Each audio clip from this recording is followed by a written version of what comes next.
Bonjour, bonjour tout le monde. Je suis très contente. Bonjour et bonsoir parce qu'il est 20 heures dans certains coins de pays et Dieu sait quelle autre heure dans une autre région du monde où j'ai peut-être pas encore eu le temps de lire.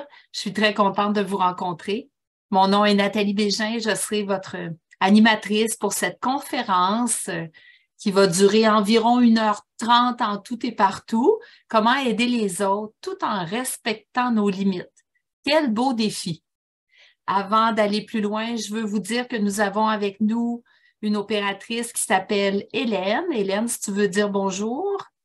Oui, bonsoir à toutes et à tous. Donc, Bonjour, je suis ravie. bonsoir, c'est vrai. Oui, bonsoir en tout cas pour les personnes en France et bonjour, voilà, pour ceux pour qui c'est encore la journée. Je Et suis ravie merci. de vous accompagner aujourd'hui. Je vous souhaite une très belle conférence. Merci, Hélène. Donc, si vous avez des problèmes techniques, vous vous référez à Hélène directement, vous pouvez lui écrire en privé. Elle va se faire un plaisir de vous répondre et de vous aider au mieux, du mieux qu'elle le peut, évidemment. Ensuite, pour me présenter un peu avant d'aller plus loin, donc comme je l'ai dit, mon nom est Nathalie Bégin. Vous avez peut-être reconnu l'accent. Je viens du Québec, je suis au Canada. Ceux qui sont au Québec reconnaissent bien l'accent, ceux qui sont en Europe ou ailleurs dans le monde aussi. Euh, je viens de là. Je suis formatrice pour l'école Écoute ton corps depuis 5 ans, plus de 5 ans en fait, et je travaille aussi comme formatrice à l'Institut SAE. On vous met des liens dans le chat tout au long de la conférence. Là, vous allez voir de temps en temps des liens apparaître. Vous pouvez cliquer sur les liens si vous le désirez. Juste faire une petite parenthèse, l'Institut SAE, c'est la méthode Écoute ton corps, comme je l'enseigne là, dès maintenant avec cette conférence, mais vous avez cette méthode-là offerte pour les professionnels. J'ai une famille, hein, un conjoint, 3 enfants, donc aider les autres, ça me connaît. J'ai fait ça beaucoup, beaucoup dans ma vie, mais est-ce que j'aidais d'une façon qui était vraiment efficace, qui était de l'aide véritable ou il y avait d'autres choses? C'est un peu ça qu'on va regarder ensemble d'ailleurs tout au long de la conférence. Pour vous faire un petit historique, j'ai l'école Écoute ton corps a plus de 40 ans. Elle a été fondée en 1982 par Madame Lise Bourbeau, que vous connaissez sûrement si vous êtes là parmi nous. Et en 1987, elle a écrit son premier livre, Écoute ton corps, ton meilleur ami sur la Terre. Elle a créé un atelier qui s'appelait à l'époque Écoute ton corps. Maintenant, cet atelier-là s'appelle être bien avec soi, être bien avec les autres. On va vous mettre le lien, ça aussi, dans le conversé. Cet atelier-là, c'est l'atelier de base de l'école Écoute ton corps. Il est donné plusieurs fois dans l'année. Il est donné en français, il est donné en anglais. Et puis, cet atelier va vous aider, dans le fond, à réussir à être bien avec vous dans un premier temps et ensuite pour réussir à être bien avec les autres. Cet atelier-là, une fois que vous l'avez suivi, il est gratuit à vie. Ça veut dire que vous pouvez le reprendre autant de fois que vous avez envie de le reprendre. C'est un bel avantage de pouvoir refaire plusieurs fois le même atelier parce que il y a tellement d'informations. Vous savez, l'école, c'est une école.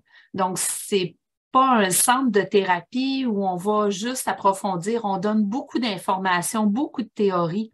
Lise, ça fait 40 ans qu'elle a construit cette école-là et à chaque année, avec toute l'équipe de formateurs, on en remet, on retrouve d'autres choses, on raffine toute l'information.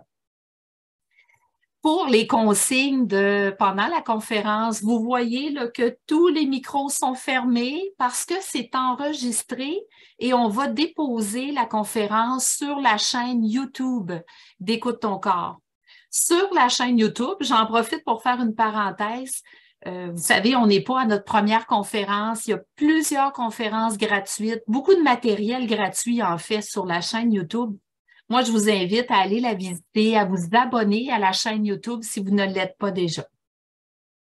À la fin de la rencontre, il va y avoir une période de questions. Mais la période de questions va se faire par écrit. Ça veut dire que vous allez écrire vos questions dans le conversé. Donc, s'il vous vient des questions pendant la formation, écrivez-vous-les, mettez-vous-les de côté et à la fin, on les transmet à notre opérateur. Elle va me les lire. Ça se peut parfois qu'elle n'ait pas le temps de lire toutes les questions. Parfois, il y a des questions qui se ressemblent. Elle va peut-être faire des synthèses d'une question qui aurait à peu près le même angle. Donc, soyez pas surpris si jamais votre question spécifiquement n'est pas prise. Ça se peut qu'elle ait fait une synthèse. Qu'est-ce qu'on va couvrir pendant la conférence? Bien, premièrement, vous allez voir ensemble, on va voir ensemble qu'il y a différentes motivations pour aider. On va regarder pourquoi certaines formes d'aide sont énergisantes et d'autres pas du tout. On va regarder aussi l'importance de l'écoute et comment aider véritablement. Et après ça, on a notre période de questions. Période de questions, moi, je commence tout de suite en vous posant des questions. Avez-vous remarqué que vous voulez aider, mais que parfois, vous rejoignez un mur à la place, hein? Vous frappez un mur. Des fois, on veut aider des gens, là, puis on dirait que les gens, ils ne veulent pas d'aide. Est-ce qu'il y en a certains qui ont cette impression? Vous pouvez me faire lever la main manuellement si c'est le cas. Hein? Ça arrive parfois, là. Ou bien, vous vous dites, je suis toujours en train d'aider tout le monde, mais quand moi, j'ai besoin d'aide, il n'y a jamais personne pour m'aider. Il y en a-tu qui vivent ça parfois? Hein? Levez donc la main manuellement. Ah, il y en a d'autres. OK. Alors, d'où ça vient tout ça? C'est de ça qu'on va parler un peu aujourd'hui aussi. On va voir qu'il y a différentes façons d'aider. Peu de façons, dans toutes ces façons-là qu'on aide, il y a peu de façons qui sont vraiment efficaces et qui ont vraiment des résultats de part et d'autre. En général, là, quand on veut aider, premièrement, c'est parce qu'on a un grand cœur. Êtes-vous d'accord avec ça? Hein? Notre motivation première, là, c'est parce qu'on a un grand cœur. On veut aider. Alors, si vous êtes à la conférence et que ce sujet vous intéresse, je comprends que c'est parce que vous voulez vraiment aider. Et c'est sûr qu'il y a une bonne motivation. Donc, si vous pouviez retenir ça au moins de la conférence, là, que notre motivation, c'est parce qu'on a une bonne motivation dans l'être. Mais c'est important de réviser si cet amour qu'on a, qu'on veut aider, est-ce qu'il aide véritablement? Est-ce qu'il aide, oui ou non? Est-ce qu'il nous amène, nous remplit d'énergie ou qui nous vide de notre énergie? Alors, ce qu'on doit changer, c'est pas tellement votre motivation hein, de vouloir aider, d'avoir le bon cœur d'aider. C'est pas votre être profond qui est à changer. C'est plutôt les moyens que vous utilisez. Et on va les regarder aussi, tous ces moyens-là. Alors, on part du fait, pendant la conférence, on part du fait que la majorité du monde veut aider, mais que les moyens qui sont utilisés sont basés sur ce que l'on sait déjà, sur nos motivations, sur nos croyances. Et c'est souvent ça qui va décider quels moyens qu'on utilise pour aider. Alors, on va regarder maintenant vraiment toutes les différentes motivations pour aider. Dans ces différentes motivations-là pour aider, il y a comme 4 grandes lignes, je vous dirais. Il y a la pitié, la sympathie, l'empathie et la compassion. Ça fait plusieurs choses. Alors, ce sont des mots qu'on entend souvent, pitié, sympathie, empathie, compassion, mais je pense que ça serait bon, pour commencer, de faire la différence entre ces mots. Merci, Hélène vient de vous les placer d'ailleurs dans le conversé. Alors, on va voir où est-ce que vous vous situez le plus. La grande majorité aide en se basant sur leurs propres croyances. Donc, vu que c'est bon pour eux, ils croient qu'automatiquement, c'est bon pour tout le monde. Et là, généralement, qu'est-ce qu'on fait? Bien, on veut imposer notre façon d'aider aux autres. Il y en a d'autres qui vont aider pour se faire aimer. Est-ce qu'il y en a qui se voient là-dedans? D'aider pour se faire aimer? Vous pouvez lever la main manuellement. Ou me faire des signes de tête aussi, là, pour montrer votre participation. Il y en a d'autres qui vont aider par principe, par devoir, parce qu'il faut aider dans la vie. Et il y en a d'autres qui se croient responsables du bonheur des autres. Donc, vous voyez, il y a beaucoup de motivation à vouloir aider. Et après avoir regardé toutes les sortes, nous avons réalisé que la seule façon qui est vraiment efficace, ce sont eux qui aident avec empathie et compassion. Alors, on va faire la différence entre ces différentes motivations pour aider.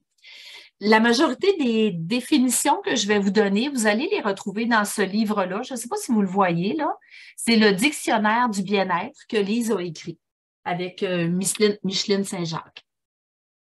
Donc, la pitié. Qu'est-ce que c'est la pitié? C'est souhaiter que les souffrances d'autres soient soulagées. Hein, vous savez, pauvre lui, fais donc bien pitié.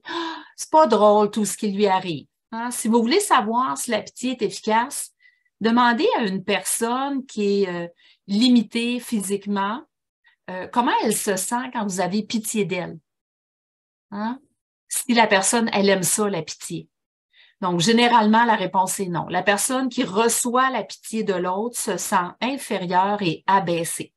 Donc, on voit cette façon-là d'aider, pas très efficace, pas très aidée, pas très appréciée non plus.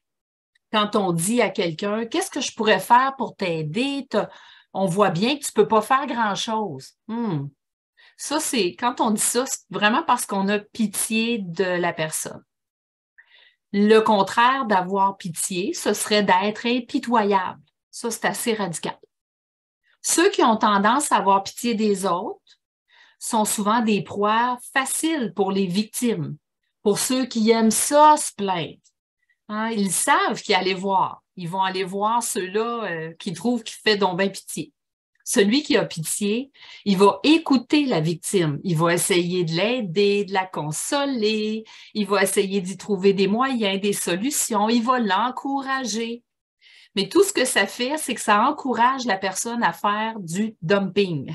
La personne victime va faire du dumping. Ceux qui sont habitués avec les notions d'écoute ton corps, vous connaissez ce terme-là qui est anglais, qui a pas vraiment d'équivalent aussi fort en français. Je vous l'explique, c'est quoi le dumping?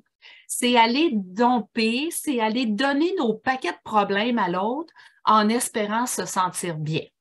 La personne qui fait ça, qui fait du dumping, elle se plaint de quelqu'un ou de quelque chose. Et là, l'autre qui a pitié, elle l'écoute puis elle dit « Pauvre toi, c'est pas drôle ce que tu vis. » Mais en faisant ça, elle continue à l'encourager, puis l'autre, ben, il continue à se plaindre. Est-ce que ça va l'aider, vous pensez? Mais non, non. Hein, je vois des têtes qui font signe que non. Et non, ça ne l'aide pas. Parce que quand l'autre s'en va, celui qui s'est plaint, qui était dans la victime, à lui, il s'en va, il est tout énergisé en disant combien ça lui a fait du bien de parler. Mais il est allé chercher toute l'énergie de l'autre. Et celle qui a pitié, elle se redit comment c'est donc pas drôle d'avoir une vie de même. Qu'est-ce que je pourrais bien faire pour l'aider encore plus? La personne qui a pitié, elle voudrait donc trouver des moyens pour soulager la souffrance des autres. Mais finalement, là, la personne qui a pitié, elle continue, la personne n'est plus là, puis elle continue de vivre le problème de l'autre. Mais cette attitude-là, ça nous vide de notre énergie. Avoir pitié, ça te mange ton énergie. Ça te fait sentir impuissant. Alors, comme on le voit, la pitié n'aide pas beaucoup. On a dit aussi le mot sympathie. La sympathie, c'est pas loin de la pitié par moment. C'est avoir des affinités, se plaire avec l'autre. C'est ça, hein, rapidement, la définition. Quand on sympathise avec l'autre, on est d'accord avec l'autre. On donne raison à l'autre personne d'avoir un problème. C'est se dire, ah, si j'étais à sa place, je vivrais la même chose. Ah, je te comprends, moi aussi, là, si, je le prendrais pas si mon mari me faisait une chose comme ça. Voyez-vous, on est dans la sympathie, on comprend l'autre. Donc, c'est avoir des affinités qui fait qu'on se met à la place de l'autre.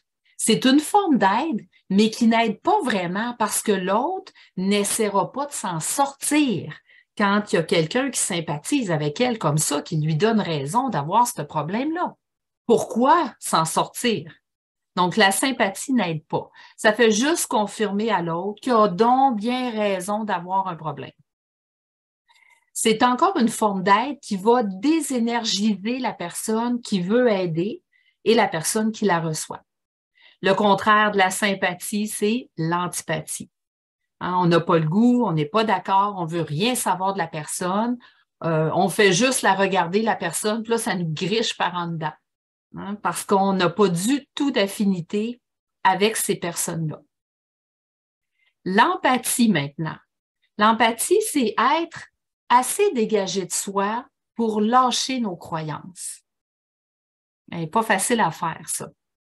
Être assez dégagé de soi pour lâcher nos croyances. Lâcher nos croyances pour s'immerger dans l'autre. Puis là, on le fait en tant qu'observateur. Une personne empathique peut vraiment aider une autre personne parce qu'elle est capable de s'immerger dans l'autre personne sans être dans les émotions de l'autre personne. Elle est capable juste d'être observateur, d'observer ce qui se passe. La compassion, c'est très semblable à l'empathie, mais il y a plus de senti. C'est sentir ce que l'autre ressent, la douleur et la souffrance de l'autre.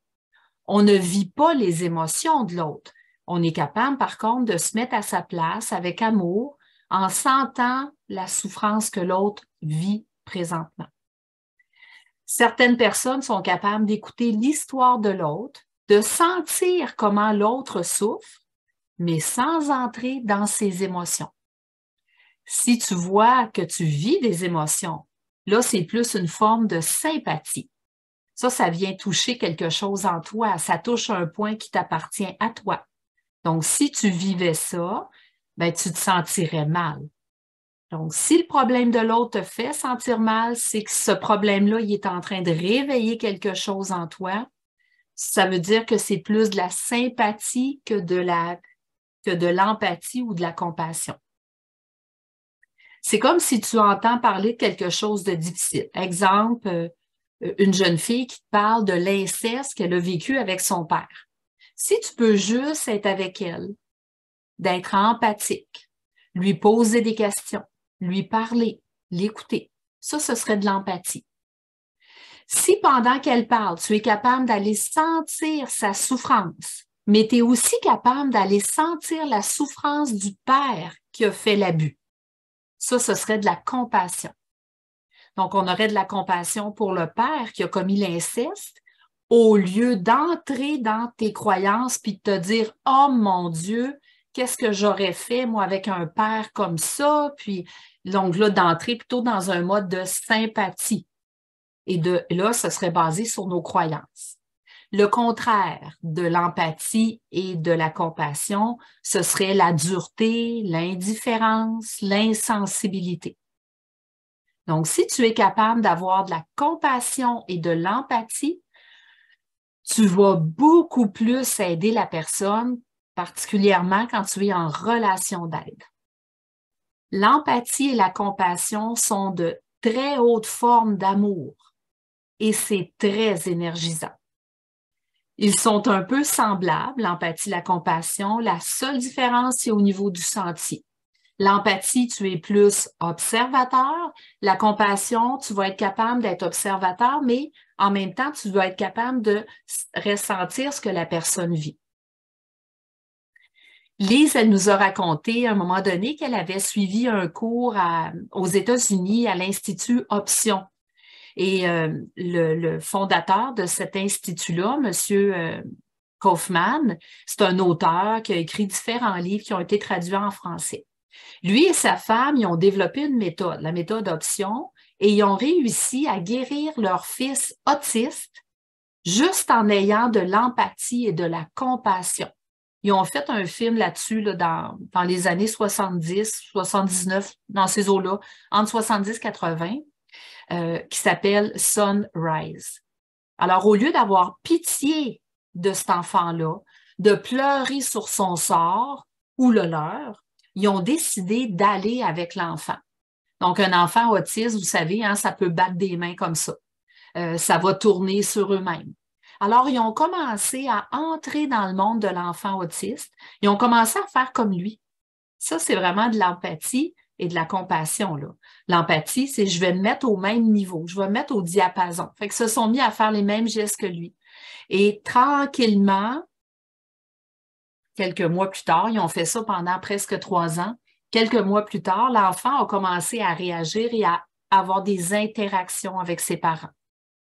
Donc, l'empathie, la compassion, c'est vraiment une méthode pour être observateur et aller avec l'autre. C'est de l'amour inconditionnel. Puis, cet enfant-là, il est parfaitement guéri. Il a des très bons scores à l'école. Ben là, depuis le temps, il est sorti de l'école, mais il a eu de très bons scores à l'école. Il a été capable d'avoir une vie saine, heureuse, complètement entré là-dedans. La plupart d'entre nous, si on avait eu un enfant autiste, on aurait eu pitié de l'enfant ou on aurait eu de la sympathie. Donc, eux, ils ont décidé de faire quelque chose de différent. Lise avait été très touchée par cette histoire-là. Et les deux, l'empathie, la compassion, c'est très énergisant. C'est une forme d'aide fantastique, mais c'est pas toujours évident tout de suite. Elle nous racontait aussi que ce même auteur-là, Barry Kaufman, il y avait un ami qui avait le cancer et qui était sur le point de mourir. Puis là, à un moment donné, il est allé le visiter à l'hôpital. Puis lui, il met pas de gants blancs, il pose des vraies questions. Puis là, il a demandé à son ami comment tu te sens d'avoir à mourir du cancer. Puis là, tout le monde autour était voyons, dis pas ça, ça se dit pas, tu peux pas être vrai comme ça. Son ami a répondu à ce moment-là, ben moi, j'aime mieux pas en parler. Il y avait des traitements à faire et puis il y avait 86% des chances que son cancer revienne, même s'il faisait tous les traitements. Il pouvait voir la peur dans les yeux de son ami. Puis il est revenu plus tard, il dit, est-ce que tu aimerais ça que je t'aide? Tu vas peut-être pas guérir, mais au moins tu aurais peut-être des bons résultats si tu avais moins peur. Comment tu te sens? Donc, là, tranquillement, l'ami a commencé à se dire oui, oui, oui. OK, j'ai le goût d'avoir de l'aide pour commencer à avoir moins peur. Et il s'est mis à accompagner son ami et à y poser des vraies questions. Parce que de toute façon, c'était déjà des questions que cette personne-là se posait. Comment tu te sens à l'idée que tes enfants vont peut-être t'oublier ou moins penser à toi? Peut-être qu'ils vont même avoir un autre père éventuellement. Comment tu te sens si ta femme, elle se remarie avec quelqu'un d'autre éventuellement? Hey, c'est pas des questions faciles, ça éveille des peurs, tout ça. Puis tranquillement, l'ami est rentré à l'intérieur de lui avec toutes ces peurs-là. Donc, il y a eu envers lui une vraie empathie, une vraie écoute par des questions qui étaient vraies. Mais il est resté objectif, il est resté observateur. Donc, quand on fait face à de la peur, elle diminue la peur. Mais généralement, on ne veut pas la voir, la peur. Hein? On la met sous la couverture, on la pousse par en arrière. Et tranquillement, cet ami-là, il a commencé à s'intéresser de voir quelle sorte de cancer il y avait. Il s'est mis à lire sur le cancer, il s'est mis à lire sur la chimiothérapie. Puis au lieu de rester dans la peur, il est devenu maître de sa vie. 3 mois plus tard, il a dû retourner à l'hôpital pour faire des tests. Non seulement il n'y avait pas d'autres cancers, mais il n'y avait même plus de cicatrices de là où il s'était fait opérer. Son ami avait complètement guéri et son ami est encore vivant et en santé. Donc, la forme d'aide qu'il a reçue lui a permis de se prendre en charge puis devenir maître de sa vie, de faire face à sa situation grâce à l'empathie et la compassion. Donc, pour voir, vous, où est-ce que vous vous situez, on a besoin, pour commencer, de regarder toutes les autres formes d'aide. Alors, pourquoi est-ce que certaines formes d'aide qui sont énergisantes, comme, entre autres, l'empathie, la compassion, hein, on voit, ça peut même amener des transformations majeures. Et pourquoi est-ce que certaines formes d'aide qui ne sont pas énergisantes, au contraire, qu'elles sont énergivores? Et c'est ce qu'on va regarder ensemble, toutes ces formes d'aide-là, énergivores, qui sont basées sur vos croyances, donc basées sur des peurs, sur des notions de bien-mal. La première, pousser un enfant à bien réussir à l'école. On s'entend que on le fait, là, c'est une forme d'aide qu'on va apporter. On a une bonne intention. Il ne faut pas perdre ça de vue, là, notre bonne motivation d'aider. Alors, on veut qu'il ait des bonnes notes, puis là, on passe plein d'heures à tous les soirs avec lui. On a de la misère, on doit le punir. Là, le parent se croit, c'est basé sur la croyance, se croit responsable de la réussite scolaire de son enfant. Et là, ça ne fonctionne pas. Il n'y a personne de gagnant. Au contraire, le parent vit des émotions, l'enfant vit des émotions, il résiste continuellement. Au lieu d'aller avec l'empathie, puis de lui poser des questions, de dire « Comment tu te sens là-dedans? » et de lui laisser sa responsabilité. Si tu ne fais pas ce que ton prof te dit, qu'est-ce qui va t'arriver? Est-ce que ça se peut que tu redoubles ton année? Est-ce que c'est ça que tu veux? Voyez-vous? Pas la même approche, là. Donc, ce parent-là, il a la croyance qu'on est un meilleur parent si l'enfant réussit à l'école. Pourtant, ça n'a rien à voir. Tu es un bon parent, même si ton enfant ne réussit pas à l'école. Puis il y a des parents qui le font ils poussent à bien réussir à l'école. Il y en a d'autres qui vont pousser pour bien réussir dans le sport, bien réussir dans la musique, bien réussir dans X, Y, Z, hein? Pousser les autres. On va parfois aussi pousser son enfant à faire des études. La croyance, c'est mon enfant va faire des études parce que moi, je n'ai pas réussi à en faire. Donc, on impose nos rêves qu'on n'a pas pu réaliser. On oblige nos enfants à réaliser nos rêves à nous. Ce n'est pas de l'aide en bout de course. On n'est pas en train de penser à l'autre. On peut lui offrir de lui payer des études. On peut lui dire que c'est notre préférence qu'il fasse des études. Mais on ne peut pas comme ça pousser sur l'autre. Ça fait vivre des émotions à celui qui pousse et ça fait vivre des émotions aussi à celui qui est poussé, hein? Donc, quand on veut aider l'autre, c'est comment tu te sens à faire des études? Hein? On pose des questions. Autre point, toujours faire les démarches pour les autres. Exemple, la femme que le mari ne se sent pas bien. « Ah, j'ai appelé le médecin, j'ai pris rendez-vous pour toi, mon chéri, pour la semaine prochaine. » Il ne t'a même pas demandé d'aide. C'est peut-être la dernière chose qu'il a besoin d'aller voir le médecin. Il veut peut-être s'en libérer par lui-même, peut-être que ça ne lui fait pas encore assez mal. Ce n'est pas de nos affaires. Mais là, on fait des démarches pour les autres, sans que ça ne nous soit demandé. Quand ça nous est demandé, ce n'est pas la même chose. Ça, on va y revenir plus tard. Donc, en même temps que je vous les nomme, là, si ça vous parle, commencez à vous les écrire pour que vous puissiez voir les formes d'aide que vous apportez, mais qui sont basées sur vos croyances. Faire des reproches. On en fait des reproches aux autres, hein, des critiques. On veut aider l'autre en voulant le changer. Donc, on regarde quelqu'un puis on lui dit Ah, tu devrais peut-être te placer les cheveux autrement. Franchement, tu t'es-tu vu les cheveux? Ou tu t'es-tu entendu parler? Et franchement, ça se dit pas, ces affaires-là. Donc, voyez-vous, on n'est pas en train de dire à l'autre qu'on ne l'aime pas. On est en train de critiquer parce qu'on veut l'aider à ce qu'il puisse s'améliorer. Donc, ça, c'est pas tout le temps facile, par contre. Où on dit à quelqu'un « Et que tu es égocentrique. » Mon Dieu, tu es égocentrique. Tu t'es pas vu, ça n'a pas de bon sens. C'est un reproche qu'on lui fait, mais dans le fond, on veut lui donner de l'aide. On veut qu'il prenne conscience qu'il est égocentrique pour pouvoir changer ce comportement-là qui, socialement, c'est pas aidant d'être égocentrique, hein, on le sait. Alors, quand on fait ça, on veut tellement que l'autre soit une meilleure personne, un meilleur père, un meilleur conjoint. Oh, s'il écoutait mes conseils aussi, hein? Donc, on utilise des reproches, mais dans le fond, on veut aider. N'oubliez pas votre motivation. Alors, je suis une bonne personne avec ma motivation de vouloir aider, mais j'aurais peut-être intérêt à changer le moyen que j'utilise. Il y en a d'autres, le moyen qu'ils vont prendre, c'est de rire ou de se moquer. On va faire ça parfois quand on a des adolescents, entre autres, qui tentent différentes expériences, hein, des coiffures différentes, des habillements différents. Mon Dieu, regarde donc de quoi tu as de l'air, ha, ha, ha, puis on se met à rire. On va rire de la personne, on se moque. On voudrait les aider, encore une fois, selon nos croyances, à être plus beaux, à être plus acceptables.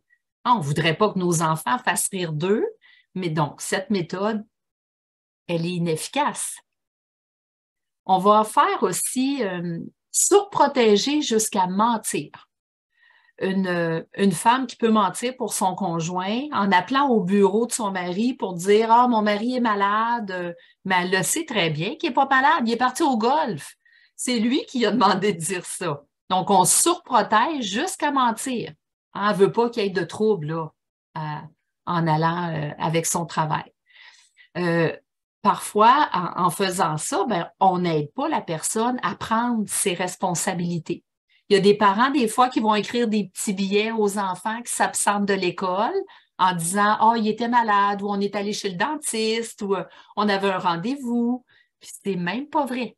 On accède à leurs caprices, mais on n'aide pas les enfants à prendre leurs responsabilités en faisant ça. On peut dire aussi aux enfants, des fois, « Oh, on ne le dira pas à ton père » ou « On ne le dira pas à ta mère. » Hein? Dans ce temps-là, quand on fait ça, là, il y a une partie de nous qui veut aider pour être aimé davantage, mais ça ne l'aide pas du tout. On ne donne pas l'exemple de prendre la responsabilité, notre responsabilité.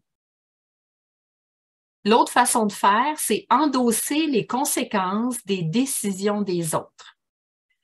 L'autre ne peut pas voir la conséquence de sa décision parce que c'est quelqu'un d'autre qui l'endosse, la conséquence.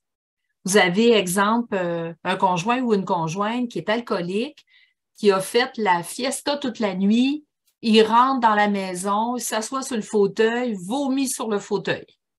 Là, il dégrise un peu, il se lève, puis il va se coucher. Puis, tout de suite, l'autre conjoint il se lève, l'autre conjointe se lève, puis là, se dépêche à aller ramasser les dégâts.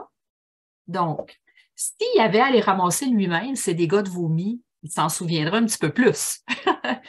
Puis là, la personne qui a ramassé le dégât dit « Oui, mais là, ça va tout rentrer dans le fauteuil, ça va être tout taché. » Ben oui, c'est ça.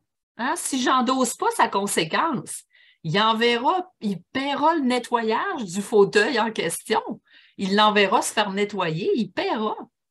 Puis on fait la même chose avec les enfants, des parents qui vont dire ah, mais je vais souffrir, moi, si je ne l'aide pas de cette façon. Ben non, tu ne vas pas souffrir. C'est ta croyance qui croit que tu vas souffrir. C'est ta croyance qui croit que tu es là pour endosser les conséquences de tes enfants ou de tes collègues ou de tes amoureux, amoureuses. Laisse les autres subir les conséquences de leurs décisions. Si, exemple, ton enfant, il décide d'aller prendre un cours de musique à 8 heures le samedi matin, c'est le seul matin dans ta semaine que toi, tu peux dormir. Ben, il t'en a même pas parlé. Puis là, il dit, « Ah, samedi matin, j'ai un cours de musique à 8 heures, tu viendras me reconduire. » Donc, si je suis un parent puis que je fais ça, que j'endosse les conséquences de ces décisions, ben là, je vais y aller, mais je suis pas en train de l'aider. Tandis que si je veux l'aider, je vais dire, ben non, là, organise-toi. C'est le seul matin que je peux dormir. Si tu m'en avais parlé avant, ben là, ça ne serait pas la même chose. On aurait pu prendre peut-être un engagement en ce sens. Mais là, débrouille-toi. Mais généralement, les gens, qu'est-ce qu'on fait? On prend la conséquence, on assume la conséquence des autres. On peut aussi vouloir aider en comparant avec quelqu'un d'autre ou avec soi. Des fois, on le fait avec nos enfants. Ah, vous avez 2 enfants, un qui se ramasse, l'autre qui ne se ramasse pas. Regarde, prends exemple sur ton frère, il se ramasse, lui. Ou on a... moi, je me suis vue faire ça avec des stagiaires à un moment donné en formation. J'ai 2 stagiaires. Il y en a une qui écrit des consignes très rapidement, très, très synthétisées dans le chat. Puis l'autre, elle écrit plus longuement. Puis je fais ça, moi. Je compare avec l'autre. Voyez-vous, c'est pas parce qu'on est formateur qu'on le fait plus, là, ces méthodes-là. Là, je lui dis, ben regarde, prends exemple sur ton collègue. Il fait des synthèses dans le conversé. Wow, bravo! Mon but, c'était pas de lui nuire, c'était de l'aider. Mon intention était bonne. mais mon moyen était inefficace, hein? Vous voyez. Si vous êtes en couple et puis qu'il y en a un des deux qui est tout le temps en train de se plaindre, là, vous le comparez avec le mari de la voisine ou la conjointe de la voisine. Ah, ben là, si tu étais un peu plus comme la voisine, ça serait plus facile, là. T'arrêterais de te plaindre. L'autre façon d'aider aussi qu'on va utiliser souvent, c'est être au devant des autres. Les gens voient qu'on n'est pas bien, puis là, ils nous lâchent plus. Qu'est-ce que je peux faire? Comment je peux t'aider? Moi, je me suis vue beaucoup faire ça avec ma fille et son enfant. Ma plus jeune, quand elle a eu ses enfants, dès que son enfant pleurait, je voulais tellement l'aider. Là, je disais, donne-moi le bébé, puis là, je vais faire ci, puis là, je vais faire ça. Veux-tu que je passe l'aspirateur? Hey, je lui tombais sur les nerfs. Puis de temps en temps, elle me disait, maman, calme-toi, là, ça va aller. Donc là, quand on veut aider en étant au-devant des autres, ben ça finit qu'on les agace, les autres. Donc, quand on ne va pas bien, plus souvent qu'autrement, là, on veut plus avoir la paix. On a envie d'être tranquille. Donc, avant d'aller aider, c'est important d'aller vérifier parce que sinon, ça peut être agaçant pour la personne qui reçoit de l'aide. On veut aider l'autre, mais l'autre, il n'en veut pas de l'aide. Comme je disais tantôt, on a l'impression de frapper un mur. Une autre façon d'aider, c'est de faire peur. Hey, il va pas là, il va t'arriver ci, il va t'arriver ça. Donc, la personne croit que telle place n'est pas bonne pour toi et là, elle va essayer de te faire peur. Il y a pourtant assez de peur sur la terre sans avoir besoin d'en créer d'autres. Hein, regardez-vous si ça vous arrive parfois de faire peur aux gens, certaines personnes. On ne le fait pas pour mal faire. On le fait pour aider. Mais le moyen est inefficace. L'autre moyen qu'on a pour aider, c'est d'insister même quand l'autre dit non. En connaissez-vous des gens comme ça, là? Hein? Qui vous disent veux-tu que je t'aide? Puis là, tu as dit non, merci. Puis elle continue. Ouais, mais là, je pourrais faire ça, je pourrais faire ça. Ou veux-tu quelque chose? Ou veux-tu boire quelque chose? Tu sais, la personne, elle veut t'aider, elle veut t'hydrater. Veux-tu boire quelque chose? Puis là, elle voit que tu as chaud. Non, merci. T'es-tu sûr que tu n'en veux pas? Hein? La personne, là, elle insiste même quand on a dit non. Donc, l'autre veut se prouver à lui-même qu'il est capable. Parfois, dans certaines situations, on veut faire les choses par nous-mêmes. On veut faire certaines choses seules, puis après ça, on est fier de soi. Il y a certains parents qui vont le faire aussi avec les petits-enfants. Moi, j'ai travaillé en CPE longtemps et puis on entendait les parents là, on avait des enfants des fois qui disaient « Je suis papable, je suis papable, je suis capable. Hein? » C'est ça qu'ils venaient de dire. Puis là, tu avais le parent en arrière. Là, mais je vais t'aider. Regarde, tu as de la misère. Là. Non, je suis capable, je veux le faire seul. Puis là, le parent qui insiste, là, même si l'enfant dit non. Ça ne l'aide pas. S'il a dit non, on doit refuser son refus. On doit juste accepter, pardon, son refus. J'ai juste à accepter que l'autre est en train de me dire non. Pas facile, hein? On croit qu'on doit aider même quand l'autre nous dit non. L'autre façon qu'on a d'aider, c'est de forcer les gens à faire quelque chose. Forcer quelqu'un à prendre un médicament. Est-ce qu'ils nous ont demandé de leur faire penser de prendre leur médicament? Vas-y, là, prends ton médicament, là, il est l'heure, là. Hein, ton mari est rendu à 60 ans, 65 ans. Prends ton médicament, là, chérie. Ça vous parle-tu, tout ça, là, jusqu'à maintenant? Pas des sourires. J'imagine que ça résonne chez certaines personnes. Il y a une autre façon qu'on a aussi de vouloir aider, c'est croire qu'il faut motiver l'autre. Quelqu'un qui n'est pas trop positif dans la vie, qui est un peu déprimé, qui n'est pas très emballé par la vie, qui n'est pas tellement en forme, on cherche donc bien à le motiver, à y trouver les bons côtés de la vie. Vous savez, quelqu'un qui voit tout le temps le verre à moitié vide, puis vous, là, vous faites tout pour le motiver, pour qu'il voit le verre à moitié plein. Bien, encore une fois, votre motivation va frapper un mur. Bien souvent, quand on voit une personne qui a de la difficulté à être bien, on se croit, puis encore une fois, c'est une croyance, on se croit obligé de faire quelque chose pour l'aider. On peut attendre que l'autre demande de l'aide.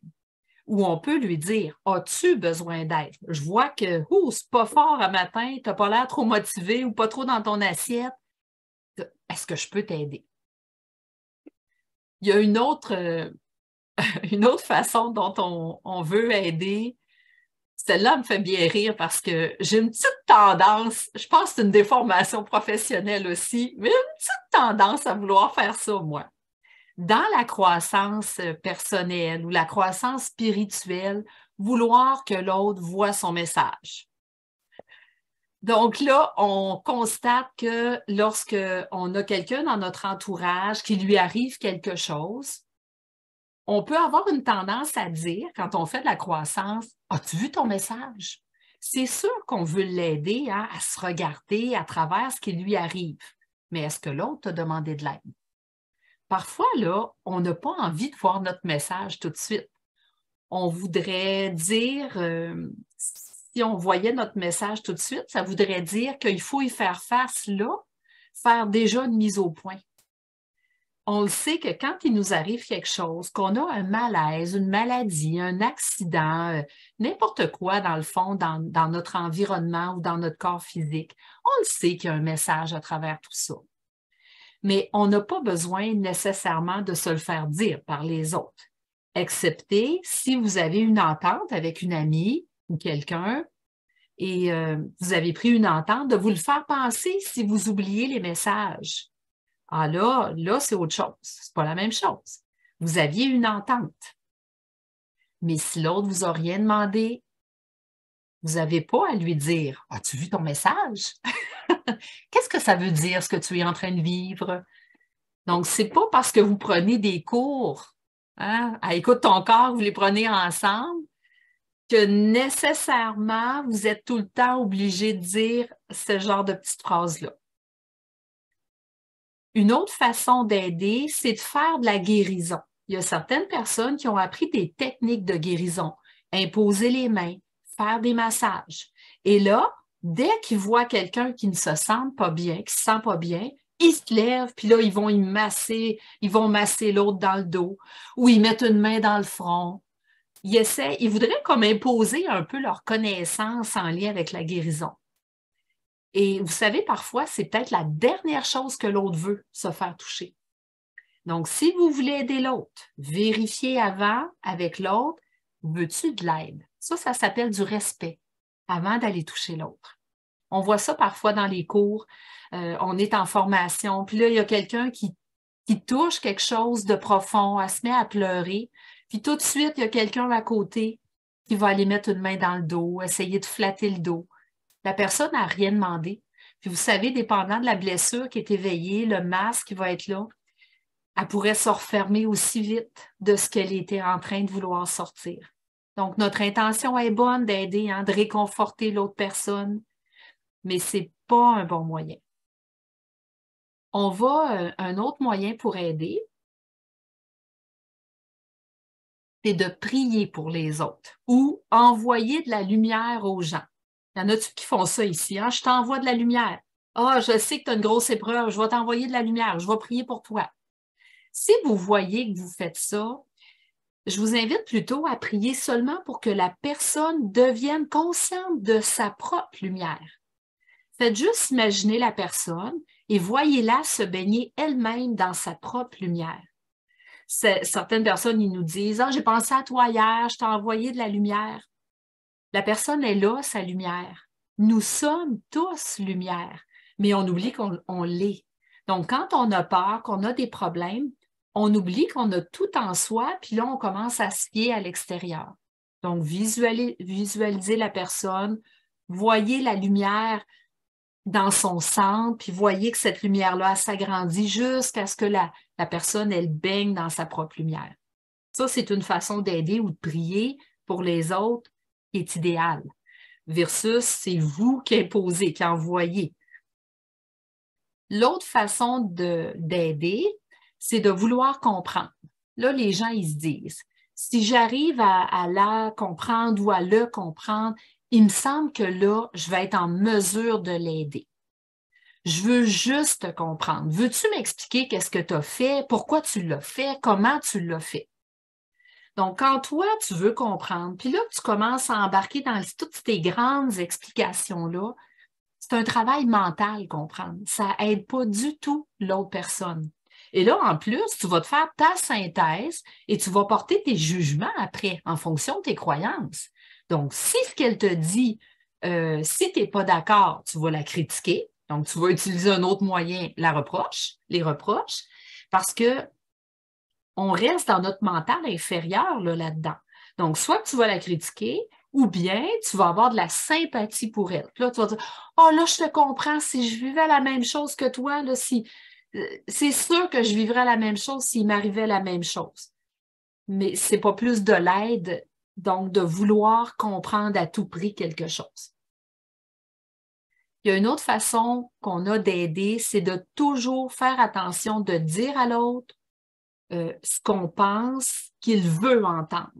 Souvent, chez les gens qui ont quelque chose à dire, exemple à leurs parents, à leurs conjoints, les gens qui sont proches de nous, mais qui savent déjà, ou une collègue de travail, mais on sait déjà là, que la personne est très émotive ou très colérique.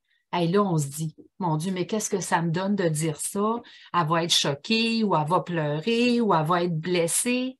Voyez-vous, on est en train de décider pour l'autre ce qu'il faudrait lui dire. Alors, on se dit, qu'est-ce que je pourrais bien lui dire qui ferait son affaire aujourd'hui? Donc, vous pensez que vous aidez l'autre à ne pas vivre d'émotions, mais vous ne l'aidez pas du tout parce que vous n'êtes pas vrai. L'autre le sait tout de suite que vous n'êtes pas vrai. Il ne sait pas nécessairement consciemment, mais il le sent quand l'autre n'est pas vrai avec nous. Hein? En étant autoritaire, ça aussi, c'est une autre façon de vouloir aider l'autre, de donner des ordres, en se disant, si je lui ordonne les choses, il va comprendre le bien fondé de ce que je veux lui faire faire. Ça, on fait ça là, avec nos enfants, donner des ordres. On fait ça même entre conjoints, les profs avec les élèves. Donner des ordres, il y en a qui vont se plier à vos ordres, mais ils vont se plier à contre-cœur. Donc, ce n'est pas fait dans l'amour. Alors, ce n'est pas une forme d'aide qui est énergisante, ça non plus. Une autre façon d'aide dans quoi on est des spécialistes, c'est faire la morale. Un enfant qui ne veut pas aller à l'école le matin. Puis là, le parent qui commence à faire la morale. Un enfant de ton âge, ça doit aller à l'école, tu devrais te compter chanceux d'aller à l'école. Dans certains pays, ils n'ont même pas accès à l'éducation, ils n'ont pas la chance d'y aller. Et là, on part, on fait une grande morale. Mais pendant ce temps-là, tu ne sais même pas c'est quoi le problème de l'enfant qui est en train de vivre à ce moment-là. C'est quoi sa peur aujourd'hui? Pourquoi il ne veut pas aller à l'école aujourd'hui? Alors, au lieu de l'écouter puis de le faire parler, là, il fait de la morale. Quelqu'un qui a de l'empathie, de la compassion, tout de suite, il va s'arrêter puis il va demander, « Ah ouais, tu ne veux pas aller à l'école aujourd'hui, veux-tu m'en parler? » Qu'est-ce qui va se passer si tu vas à l'école aujourd'hui? Voyez-vous, juste poser des questions. Mais combien de fois on utilise la morale pour parler aux autres, même entre conjoints? Hey, vas-tu arrêter d'être de même? Tu es vraiment trop négatif. Quand est-ce que tu vas être capable de voir la vie positivement? Regarde tout ce qu'on a. On est chanceux, on a une maison, on a des bons enfants, on est en santé. Tu devrais avoir honte. Tu te plains le ventre plein. Ça vous parle-tu, ça? On est là puis on fait la grande morale. Mais encore là, ça n'a jamais été bénéfique.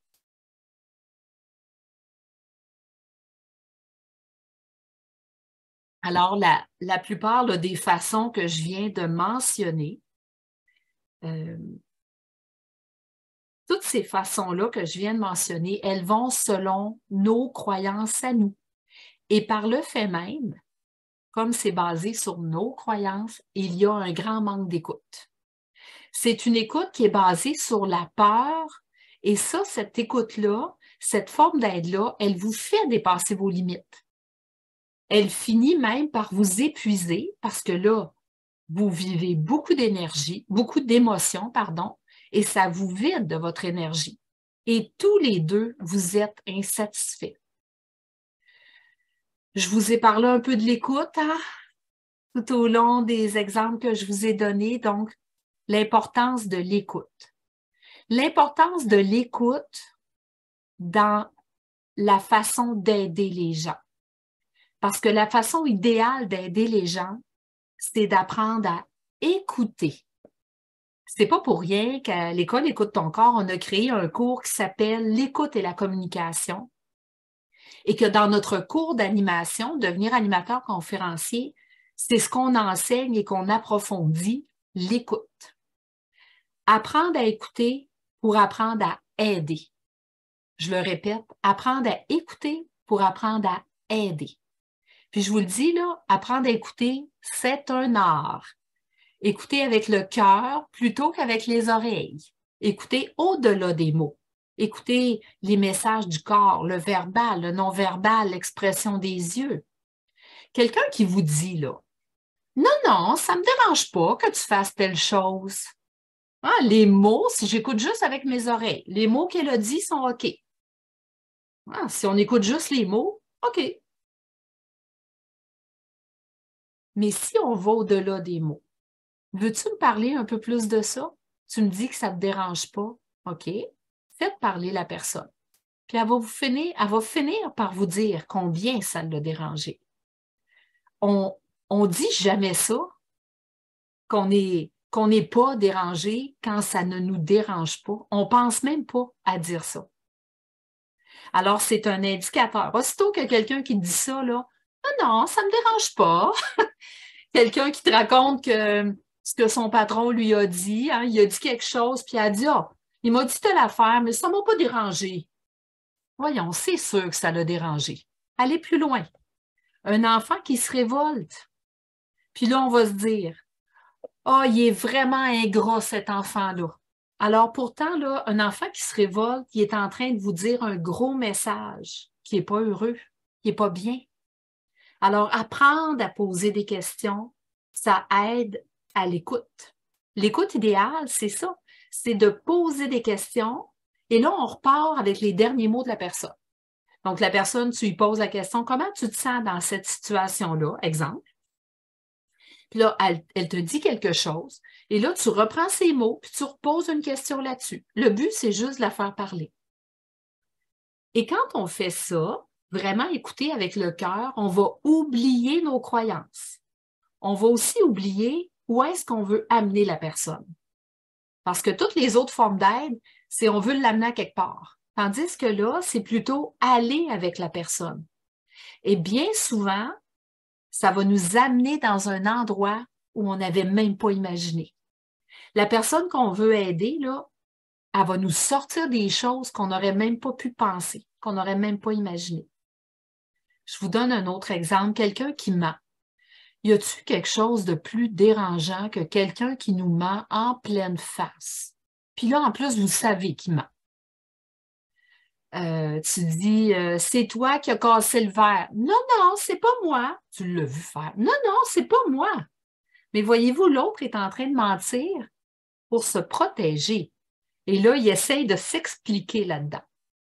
Mais soyez juste alerte à entendre le mensonge. Mais pas rester accroché dans vos croyances que mentir, c'est mal. Donc, sortir de nos croyances, c'est ça. Quand on a de l'empathie, de la compassion, ce qu'on entend derrière le mensonge, c'est de la peur. La personne, là, si elle prend le risque de mentir, c'est à cause de sa peur. Juste la faire parler. Qu'est-ce qui pourrait arriver? Ça se pourrait-tu que tu aies peur? Comment tu te sens avec ça?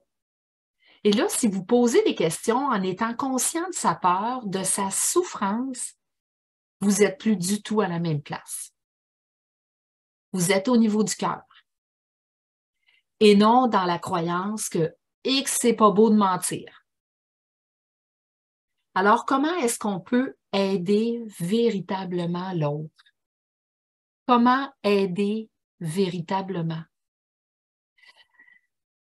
La compassion, c'est un grand acte d'amour qui est au niveau du cœur et l'autre le sent. L'autre le sait que tu n'es pas en train de la juger ou de la critiquer, même si elle vient de mentir. Beaucoup de compassion pour l'autre et là, tu vas voir que l'autre va s'ouvrir.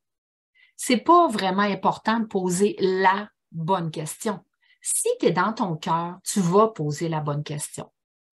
Toujours en ayant la compassion pour voir la peur de l'autre, ressentir la souffrance de l'autre dans la situation. Et on se doit d'aider, quand on veut aider véritablement, on se doit d'aider quand quelqu'un demande de l'aide. Quand quelqu'un demande de l'aide, on se doit de faire ce que l'on peut pour l'aider. Hein, quand on parle de charité, là, c'est un peu ça. Parce que vous savez, c'est pas souvent que quelqu'un demande de l'aide véritablement. 9 fois sur 10, là, l'autre n'a même pas le temps de demander de l'aide, qu'on est déjà en train d'offrir de l'aide ou déjà en train d'utiliser un moyen de l'aider. Mais il n'a même pas encore demandé. Encore une fois, on entend que vous avez un grand cœur, puis vous voudriez que tout le monde soit heureux. Mais si quelqu'un te demande de l'aide à toi, c'est que toi, tu as quelque chose à apporter à cette personne-là en particulier. Le titre de la conférence, c'est « Comment aider l'autre? Comment aider véritablement tout en respectant nos limites? » Alors, c'est sûr qu'on doit y aller selon nos limites. Si la personne, elle te demande quelque chose qui est impossible pour toi, tu dois être vrai. Tu le dis. Alors, tu peux peut-être aider d'aller à mi-chemin en informant l'autre que tu peux aller jusque-là, mais que tu ne peux pas rien faire de plus. Si, exemple, la personne a dit « Est-ce que tu peux me prêter 10 000 $? » Donc là, tu ne le peux pas, tu ne l'as pas aux 10 000 €. Tu ne peux pas, tu ne l'as pas dans ton compte de banque. Bien, là, tu lui dis hein, d'être vrai, bien écoute, je ne peux pas te prêter cet argent-là. Mais je peux peut-être faire autre chose pour toi. Je peux peut-être te conseiller quelqu'un qui pourrait t'aider à avoir de l'argent. Alors, ça, c'est surtout quand c'est au point de vue matériel. Donc, au point de vue matériel, évidemment, quelqu'un te dit « Veux-tu m'aider à déplacer une table? » C'est une vraie demande d'aide. Mais là, la table, tu viens de te faire mal dans le dos, tu ne peux pas l'aider. Dire « Écoute, ça me ferait plaisir, mais je ne peux pas t'aider, je viens de me faire mal dans le dos. » Peut-être qu'on peut trouver une solution pour déplacer la table d'une autre façon. Donc, on ne peut pas toujours aider au niveau matériel. Mais si c'est au point de vue psychologique ou dans l'être de la personne, s'ils vous ont demandé quelque chose, si la personne vous a demandé quelque chose, c'est parce que vous avez quelque chose à apporter. Moi, j'ai remarqué dans les cours, on enseigne aux gens que beaucoup de personnes ne se mêlent pas de leurs affaires. Quand on veut trop aider, on ne se mêle pas de nos affaires. Puis là, les gens, ils se disent dans ce temps-là, ben c'est ça de bord, j'aiderai plus. OK. Je veux aider les autres, mais les autres n'en veulent pas d'aide. Là, ils passent d'un extrême à l'autre. Donc, faites la différence entre aider et se mêler de ses affaires. Donc, attention de ne pas trop aider à pas assez aider. Il y a un juste milieu entre les deux. Quelqu'un qui demande de l'aide, puis là, on dit arrange-toi tout seul, tu es capable. Voyez-vous, là, vous passez à l'extrême. Donc, attention, il y a certaines personnes qui ont besoin ou ils ont le désir de se faire aider. Si, exemple, si votre partenaire vous dit on fait une sortie ce soir, qu'est-ce que je dois porter là? Ben, moi, exemple, avant, quand je voulais que mon partenaire soit beau pour ne pas avoir honte de lui, là, j'attendais même pas qu'il me dise, qu'il me demande de l'aide. J'y disais quoi porter. Ça s'appelle du contrôle. Je veux l'aider, mais dans le fond, c'est moi en dernière que je veux m'aider. Je ne veux pas avoir honte de ce qui va avoir l'air. Mais des fois, on passe d'un extrême à l'autre. Là. Mon partenaire qui vient me voir, qui me dit, ben là, qu'est-ce que je pourrais porter ce soir? Voyons, tu es capable de décider pour toi, là. Là, on veut tellement plus contrôler, on passe à l'autre extrême. Mais s'il vous le demande, c'est une demande qui fait qu'est-ce que je pourrais porter? Peut-être qu'il a envie de vous faire plaisir pour être beau, pour être à son avantage ou à son avantage pour vous faire plaisir. Donc, il a besoin de votre aide dans ce sens, savoir Qu'est-ce qui vous ferait plaisir? Alors, soyez alerte, là. Hein, quand on n'arrête pas d'aider, faites attention là, d'avoir un juste milieu là-dedans. Un moyen pour savoir si vous n'aidez pas véritablement, c'est quand vous avez l'impression que plus tu aides les gens, plus on profite de toi. Si tu as cette impression, c'est que tu n'aides pas véritablement. Quand on aide véritablement, ça nous énergise, ça nous fait plaisir, on est heureux d'avoir aidé. On ne veut même pas d'aide en retour, on n'a pas d'attente, on n'a pas l'impression que la personne elle profite de nous. Quand on a l'impression que l'autre profite de nous, c'est parce qu'on avait des attentes. On a l'attente qu'il va faire quelque chose en retour. Il y a des gens aussi qui vont aider pour être aimés. Donc, encore une fois, c'est pour les mauvaises raisons. D'autres parce que on doit aider dans la vie. Hein. Pour être des bonnes personnes, là, il faut aider dans la vie. Et d'autres parce qu'ils se sentent responsables. Voyez-vous, il n'y a pas le plaisir d'aider derrière ça. On a le sentiment à ce moment-là qu'il nous manque quelque chose. Certaines personnes qui disent qui sont comme un peu en révolte, là. Moi, j'ai appris à m'aimer, je me suis assez dévouée pour les autres toute ma vie. Là, c'est autour des autres de m'aider. J'ai passé ma vie à donner aux autres, c'est autour des autres de me donner. Hein? Quelqu'un qui pense comme ça, là, ben, c'est que lorsque tu as donné, c'est que tu l'as fait pour pas la bonne raison. Tu l'as fait pour être aimé, ou parce que tu te sentais responsable, ou parce qu'il fallait donner. Tu n'as pas donné ou aidé pour le plaisir. Alors, tu crois avoir aidé et donné gratuitement, mais ce n'est pas le cas. Alors, en conclusion, hein, ce qui est à retenir, c'est de respecter celui qui ne veut pas d'aide. Moi, j'ai une belle-sœur qui vit certaines choses parfois, puis je voulais l'amener au cours d'Écoute ton corps. Je lui ai acheté des livres d'Écoute ton corps. Elle ne veut pas les lire. Puis là, je me dis, mais qu'est-ce que je pourrais faire de plus? Elle ne veut pas d'aide. Hein? Donc, est-ce que j'ai pris le temps de lui demander si elle voulait se faire aider? Puis non, je n'y avais même pas pensé d'y demander si elle en voulait de l'aide. Je vois qu'elle n'est pas bien, mais je voulais y imposer. Alors, respecter celui qui ne veut pas d'aide. Parfois, l'autre, il n'est pas intéressé. Hein? Il va dire laisse-moi tranquille avec mon problème. J'ai le droit d'avoir mon problème, puis j'ai peut-être encore quelque chose à comprendre à travers mon problème. Je ne veux pas le régler, mon problème. Donc, on ne comprend pas pourquoi la personne voudrait vivre plus longtemps avec ce problème-là, alors que nous, on a tellement de solutions, mais on n'a pas besoin de comprendre. Ça ne nous concerne pas, en fait, si l'autre ne veut pas avoir votre aide.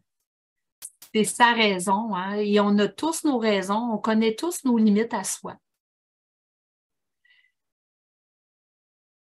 Portez attention si vous vous apercevez que quand vous aidez quelqu'un, que si vous avez des attentes, parce qu'on veut éviter d'avoir des attentes en aidant. Donc, ce n'est pas parce que vous êtes venu à la conférence là, qu'à partir de demain, vous allez vous mettre à aider véritablement puis que vous n'aurez plus jamais d'attente, là.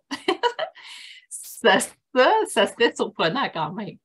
Alors, si vous réalisez que vous êtes en train d'aider quelqu'un et là, que vous avez des attentes qui montent en vous, soyez vrai. Dites-le à l'autre. Hey, présentement, je réalise que je t'aide, mais là, en moi, là, j'espère que les choses vont changer. Puis même, j'espère recevoir quelque chose en retour. Soyez vrai. Vous allez aider l'autre encore plus en étant vrai plutôt que de lui faire croire que vous aidez gratuitement. De se dire, des fois on se dit, l'autre le sait, qu'est-ce que ça me donne de le dire? L'autre ne le sait pas consciemment, elle le sait, mais pas consciemment, mais elle le sent. Alors, au lieu d'être sur la défensive, par exemple, si vous lui faites un reproche, puis là, vous lui dites, oh, je le sais que je n'ai pas la bonne méthode, je te fais un reproche, mais je veux tellement t'aider, je me vois aller, Mais là, je ne suis pas capable de faire autrement pour le moment. Donc là, la personne, au lieu d'être sur la défensive du reproche que vous y avez fait, ça lui permet d'ouvrir son cœur. Vous allez avoir un bien meilleur échange. Donc, si tu as des attentes, dis-le que présentement, tu veux aider à cause de tes croyances. Quand on se voit aller et que ce n'est pas notre préférence, la méthode qu'on vient d'utiliser, bien, soyez vrai quand vous en devenez conscient. Et tranquillement, ça va changer dans la manière que vous allez aider les autres. Apprendre à écouter, là, c'est le secret. Et pour ça, on a besoin d'apprendre à poser des questions. Une belle façon, c'est d'observer aussi. On dit toujours que l'extérieur est un reflet de notre intérieur. Observez comment les autres veulent t'aider aussi. Et souvent, la façon dont ils veulent t'aider, c'est pas une façon que tu vas aimer.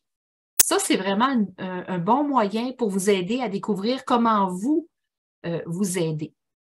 Exemple, vous dites oh, ma mère est fatigante, elle s'occupe de mes affaires sans que j'y ai demandé, ou j'ai une de mes amies qui est tout le temps en train de faire telle affaire pour moi, de me rendre des services, puis j'y ai pas demandé. Remarquez, là, entendez-vous, puis observez-vous, là, remarquez comment les autres vous aident. Ça veut dire que toi aussi, tu fais ça. Peut-être pas avec ces personnes-là, mais toi aussi, tu le fais. Donc, ça te permet de voir que l'autre, par le fait même, a une bonne intention. L'autre aussi veut t'aider. Hein, tu le trouves fatigant, mais il veut t'aider. Il a une bonne intention. C'est le moyen que tu n'aimes pas. C'est pas la personne que tu n'aimes pas, c'est son moyen. Alors, ça va t'aider à t'accepter que toi aussi, tu utilises des moyens qui pourraient être différents. Donc, ça va t'aider à te voir. Quand tu t'aperçois que tu aides les autres avec plus de compassion, d'empathie, tu es capable de juste être là, de lui poser des questions. Tu fais parler la personne sur son problème. Donc, quand tu vois là, que tu es de plus en plus capable de faire ça, wow, c'est bon signe. Ça veut dire que tu es de plus en plus à l'écoute de toi-même, de plus en plus empathique et en compassion avec toi-même, à l'écoute de tes vrais besoins. Vraiment, la clé, c'est de poser des questions et non de lui dire la vérité. Le problème, c'est ça, hein? Tu n'as pas su écouter l'autre, puis là, c'est ça qui nous amène dans un problème avec l'autre. Si, exemple, vous dites que vous pensez la vérité, c'est parce que tu es égocentrique que ça ne marche pas dans tes relations, même si c'est vrai, ça n'aide pas de dire ça à l'autre. Hein, ou si tu n'avais pas autant bu dans ta vie, tu n'en aurais pas autant de problèmes, tu aurais une maison, puis tu aurais une femme, tu aurais des enfants. Ça, même si c'est vrai, ça n'aide pas de dire ça à l'autre. Alors, le but, c'est de poser des questions pour que l'autre le découvre par lui-même. Quand on est de plus en plus capable de poser des questions à l'autre, d'être vraiment dans une écoute, là, je peux te le dire, là, tu vas être de plus en plus capable de te poser des questions puis d'être à l'écoute au lieu de faire la morale. Même chose. Hein, on fait la morale aux autres parce qu'on se fait déjà la morale à soi-même et on la fait déjà aux autres. On est tellement prêt. Vous savez, hein, quand on dit l'expression « on voit l'arbre », quand on est collé sur l'arbre, on voit juste l'arbre, on ne voit pas la forêt. On est tellement près de qui on ne se voit pas. C'est avec les autres qu'on est capable de commencer à se voir. Et si je vois que je suis capable de poser des questions, d'être véritablement à l'écoute, d'aider, c'est parce que là, je suis maintenant capable de le faire avec moi-même. C'est une belle récompense, ça, pour soi-même. Tantôt, je vous donnais l'exemple de prier pour les autres ou d'envoyer de la lumière. Si vous voulez vraiment aider avec ce moyen-là, faites-le à plus grande échelle. Donc, envoyez de la lumière et priez pour notre Terre, pour notre planète qui souffre présentement avec les guerres, avec tout ce qui se passe. Au lieu de tout croire, puis de craindre seulement, puis de rester dans la peur, demandez pardon à la terre, demandez pardon à toutes les personnes qui ont été tuées, qui ont été blessées. Rappelez-vous qu'on fait partie du grand tout au niveau énergétique. Quand on pense qu'on est séparé des autres, c'est comme si, exemple, je donne un coup de poing à quelqu'un, mais je suis en train de dire, oh mon Dieu, c'est épouvantable, mon poing a frappé quelqu'un d'autre. C'est pareil. Alors, on est un. Nous sommes un. On fait partie d'un tout. Nous sommes, les humains, toutes les 8 milliards de cellules de la Terre. Donc, demandez pardon à la Terre pour tout ce qu'on fait en tant que société, que ce soit au niveau des guerres, de l'environnement, du climat, toute autre chose qu'on fait subir à la Terre par toutes nos croyances et nos peurs. Puis remercier toutes les personnes qui sont aidantes sur la Terre. Les infirmiers, les premiers répondants, les médecins, les éboueurs. On a besoin d'éboueurs sur la Terre pour ramasser les déchets. Merci à toutes les personnes qui aident. Remercier, puis remercier la planète qui nous nourrit malgré tout ce qu'on lui fait subir. Voir la planète comme étant un grand soleil, une grande lumière. Ça coûte rien, là. Ça prend pas d'énergie de faire ça, mais c'est quelque chose qu'on peut faire. Il n'y a pas un humain sur la planète qui peut prendre la destinée de la Terre par lui-même, mais ensemble, on peut commencer à faire quelque chose pour elle. On peut commencer à faire notre part. Imaginez qu'1 milliard de personnes sur les 8 milliards, où tout notre groupe ici présentement, là, on serait occupé à envoyer de la lumière à tous les individus, à la planète. Imaginez les résultats extraordinaires qu'il y aurait sur la Terre.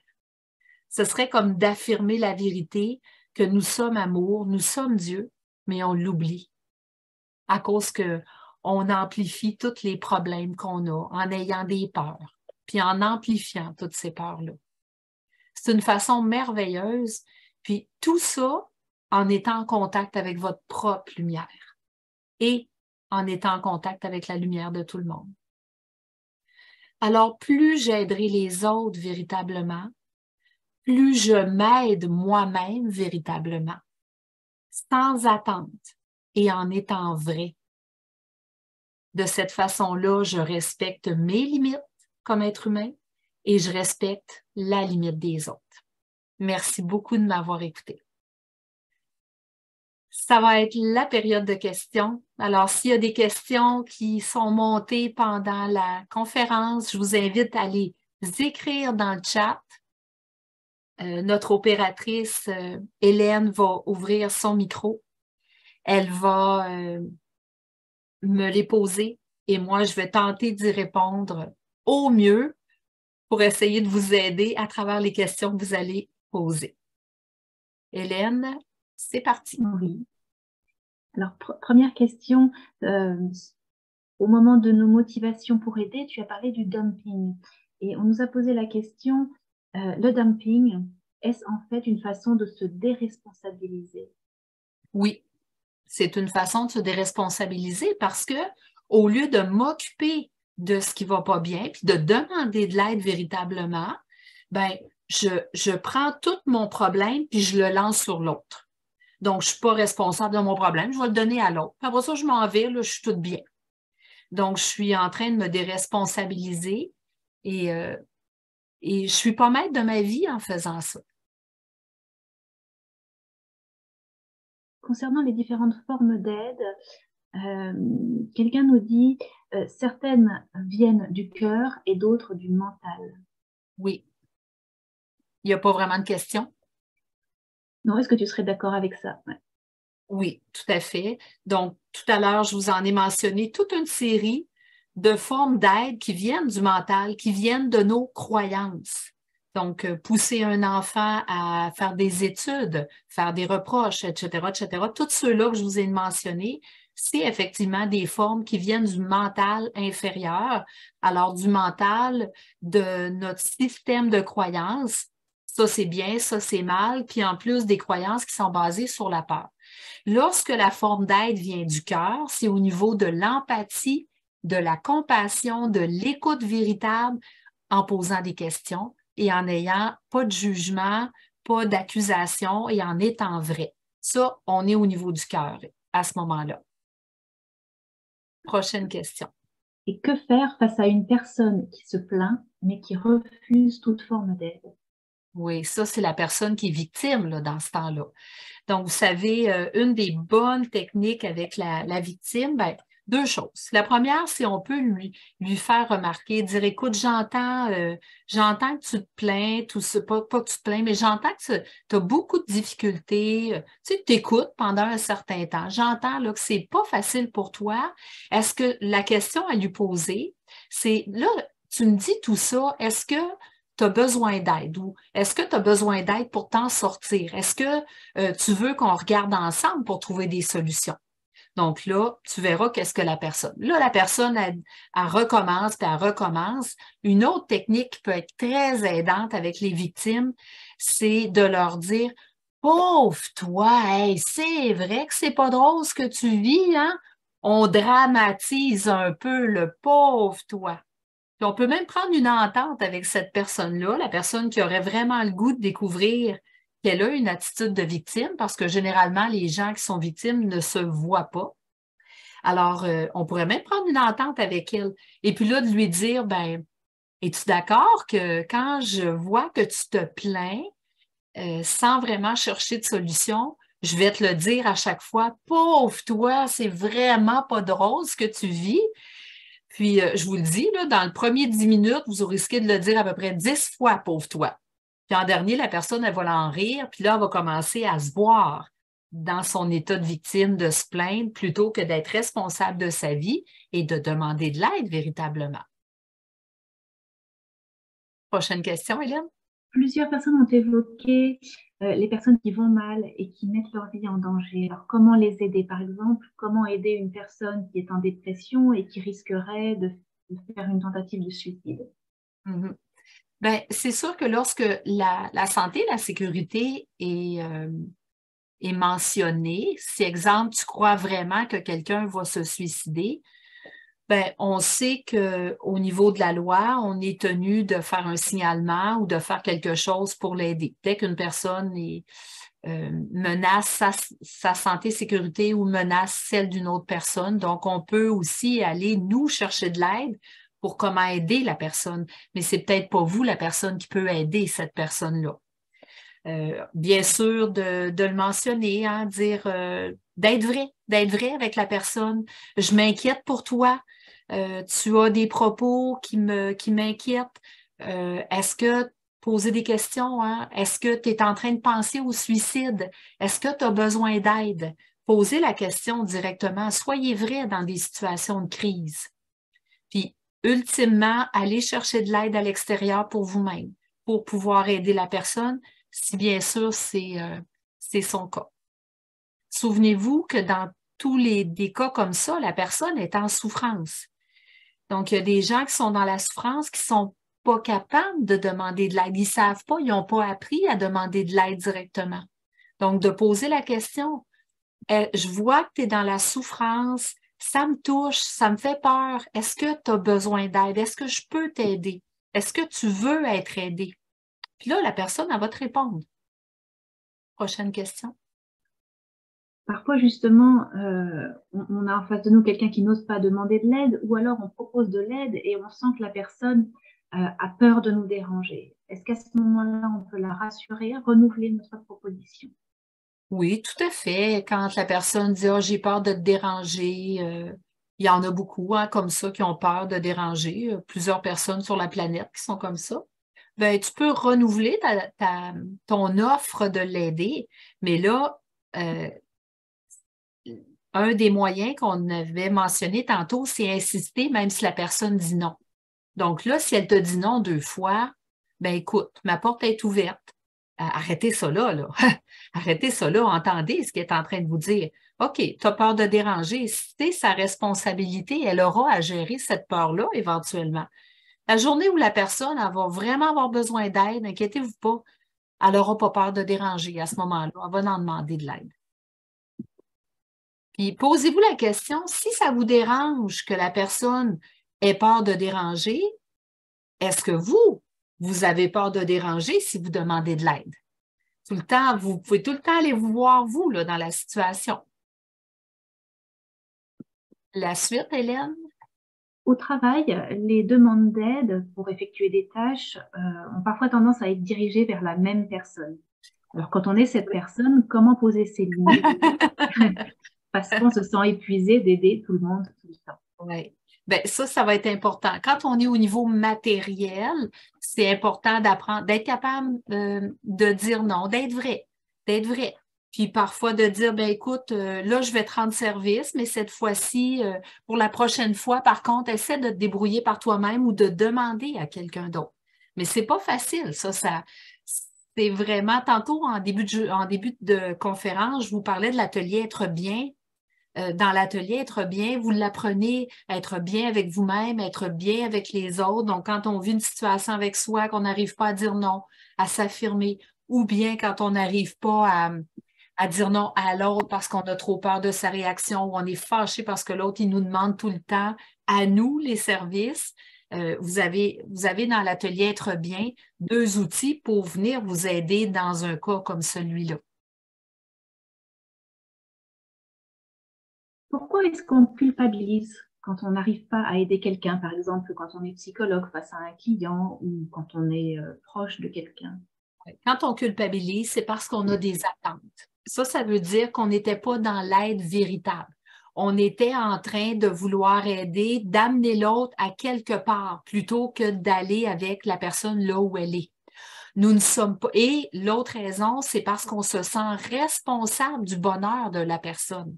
Donc, si j'ai des attentes de l'amener à quelque part puis j'y arrive pas, je vais me sentir coupable. Dès que je vis des attentes, j'ai de la déception, j'ai de la culpabilité, c'est immanquable. Ça va ensemble, c'est comme une recette, ça. Attente, déception, culpabilité. Et puis, quand je me sens responsable des autres, ben, c'est que je ne permets pas à l'autre d'être responsable de lui. Donc, ça veut dire que je ne l'ai pas aidé véritablement.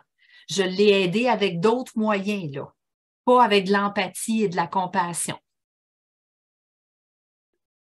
Quand à travers nos questions, l'autre découvre sa vérité, est-ce qu'on peut approuver ou est-ce qu'on ne donne jamais son avis? Ben, ça dépend, c'est qui on a devant nous. Tu peux donner ton avis si tu veux donner ton avis, mais l'autre t'a rien demandé. C'est pourquoi tu as besoin d'approuver, de valider quelqu'un? Tu peux le faire, mais qu'est-ce que ça va apporter de plus? Puis, tu peux vérifier avec l'autre. Est-ce que tu veux que je te donne mon avis? Encore une fois, c'est d'aller vérifier. C'est aussi ça d'aider, de ne pas prendre pour acquis qu'on a besoin de valider. Mais même si vous le faites, puis vous le faites avec votre cœur, c'est correct. Il n'y a pas de problème. Il n'y a ni bien ni mal là-dedans. Et comment faire quand notre bien-être dépend de l'aide que l'on donne à l'autre? Par exemple, j'aide mon mari à prendre ses médicaments parce que s'il ne les prend pas, moi, je vais vivre une conséquence dans ma vie. Ah ah! Ça, on revient avec le point qu'on a mentionné tantôt, hein, qu'on assume les conséquences de l'autre. Ça veut dire que toi, tu es en train d'assumer les conséquences de la santé de l'autre.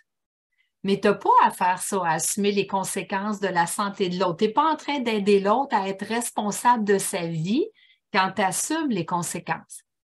Et là, on s'entend. Si j'ai une personne dans ma vie qui est quadraplégique, puis elle ne peut pas prendre ses médicaments par elle-même et que j'ai pris une entente avec la personne de l'aider à prendre ses médicaments, ou la personne n'est pas dans l'extrême, mon Dieu, que je suis dans les extrêmes, là. Disons qu'elle est malade et qu'elle oublie ça souvent de prendre ses médicaments, puis qu'on prend une entente ensemble de dire, veux-tu me faire penser? Elle te fait une demande, veux-tu me faire penser de prendre mes médicaments? Puis que je prends l'entente avec elle, puis que je suis bien d'accord avec ça. C'est autre chose, là. Je suis en train de l'aider parce qu'elle m'a fait une demande. Mais est-ce que l'autre t'a demandé de faire prendre les médicaments? C'est ni bien ni mal dans les 2 cas, mais c'est juste que tu ne l'aides pas la personne à être responsable d'elle-même. Parce que là, tu prends sur tes épaules la responsabilité du bonheur ou du malheur parce que ça a des conséquences. Mais en fait, tu crois que ça a des conséquences. Est-ce que ça a vraiment des conséquences? Ou si c'est toi qui décides que ça a des conséquences? Ça serait vraiment une question à explorer avec la personne. Ça serait vraiment intéressant. Mais bon. Comment rester dans l'aide compassion sans retomber dans l'aide sympathie? Éviter de ressentir les émotions de l'autre pour pouvoir rester vrai. En fait, c'est par la pratique. Plus vous allez devenir conscient, c'est pour ça aussi que je vous ai mentionné toutes les formes d'aide qui sont basées sur nos croyances. Plus vous allez devenir conscient de vos formes d'aide actuelles, plus vous allez commencer à être responsable et de décider d'aider véritablement par l'empathie, la compassion.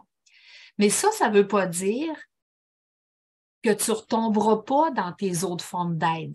On a appris comme ça. Donc, si, exemple, vous avez 50 ans, ça fait 50 ans que vous aidez de cette façon-là, bien, au départ, tu vas vouloir aider avec empathie, compassion, en posant des questions, sans attendre, juste d'être dans l'écoute, la reformulation. Mais ça se peut que de temps en temps, tu bascules. L'important, c'est de te voir basculer dans les autres formes d'aide. C'est ni bien ni mal, c'est humain. Perdez pas de vue que la motivation de départ, c'est d'aider. Fait que soyez vrai avec l'autre, puis dites-lui, mon Dieu, je réalise que je suis encore en train d'entrer dans tes émotions. Je viens de retomber sympathique à ta cause. Je veux t'aider à t'en sortir, puis je vois que je te fais encore des reproches ou je te donne des ordres pour te dire quoi faire pour t'en sortir. Mais c'est pas ça que je veux, là. Je veux rester dans l'empathie, la compassion, mais là, je réalise que pour le moment, c'est ce que je fais. J'ai encore des attentes. Le titre de la conférence, c'est « Aider véritablement tout en respectant ses limites ». Là, tu viens juste de voir « Ah, je suis dans ma limite d'être humain, je suis retombée dans mes habitudes, mes croyances, d'être responsable, de me sentir responsable du bonheur de l'autre, etc. » C'est pas grave, hein? C'est observez-vous, voyez que vous l'avez fait, puis refaites votre nouveau choix d'empathie, de compassion. On le fait du mieux qu'on peut, mais on a besoin de l'apprendre. On n'a pas appris comme ça. Lorsqu'on apprend à conduire une voiture, au début, ce n'est pas un automatisme. Il faut réfléchir pour comment on conduit la voiture. Mais aujourd'hui, ceux qui conduisent depuis longtemps, ils réfléchissent plus. Ça se fait automatique. Les formes d'aide qui sont basées sur les croyances, c'est comme ça pour vous. Pour la majorité d'entre vous, c'est sûrement comme ça.